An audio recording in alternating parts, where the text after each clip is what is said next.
So far this year, nearly 42,000 acres have burned in California wildfires, with last week's Coral Fire the biggest at 14,000 acres. And that puts 2018's Camp Fire into perspective at more than 10 times the size of the Coral Fire. It was also the state's deadliest. Nearly 6 years later, victims of the Camp Fire are still putting their lives back together, whether they chose to rebuild or start over somewhere else. Here's CBS's Jonathan Vigliotti from Paradise, California, with tonight's Eye on America.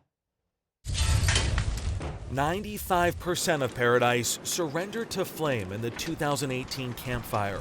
The once lush landscape covered in pine trees stripped bare. But from the ashes, a new breed of American pioneer was born. Hi, oh my God. It's so good to see you. Kylie Warble and her daughter Ellie were one of the first families to return. A lot of people don't want to come back here. I had to stay here.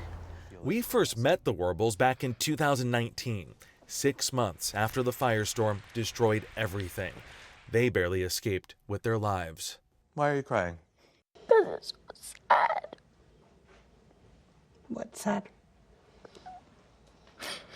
We're talking about everything that happened to us.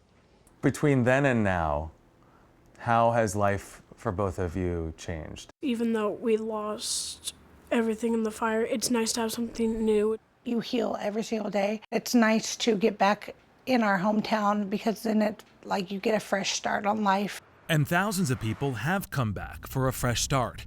In fact, Paradise was the fastest growing city in California for the past 4 years. Is it a crazy idea to move back to a community that has been decimated by wildfire? You know, it's not a crazy idea, and people who do decide to rebuild in a place like Paradise, they're often even safer than they were before the fire because that place has already been burned.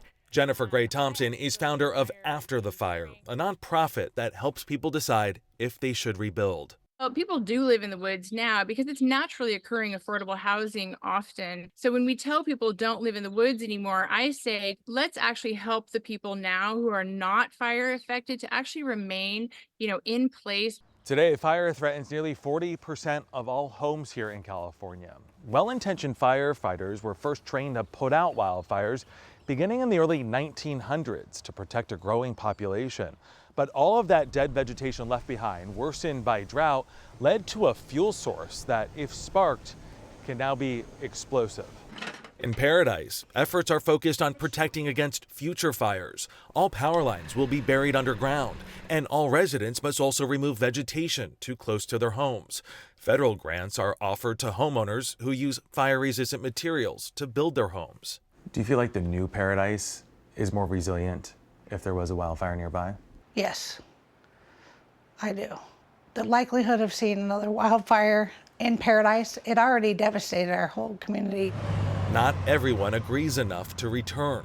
While Paradise has seen record growth, the current population is only a third of what it was before the fire. Paradise is a microcosm of just broader issues that our nation's going to have to grapple with more. Researcher Ryan Miller is tracking our nation's growing climate migration and the conflict it's causing. I'm hoping with some of the work we understand from Paradise, we can get ahead of some of those issues and prevent those disasters from happening later down the road. But for Miller, this issue isn't just academic, it's deeply personal. This was before we even got back to the house. For Eye on America, I'm Jonathan Vigliotti in Paradise, California.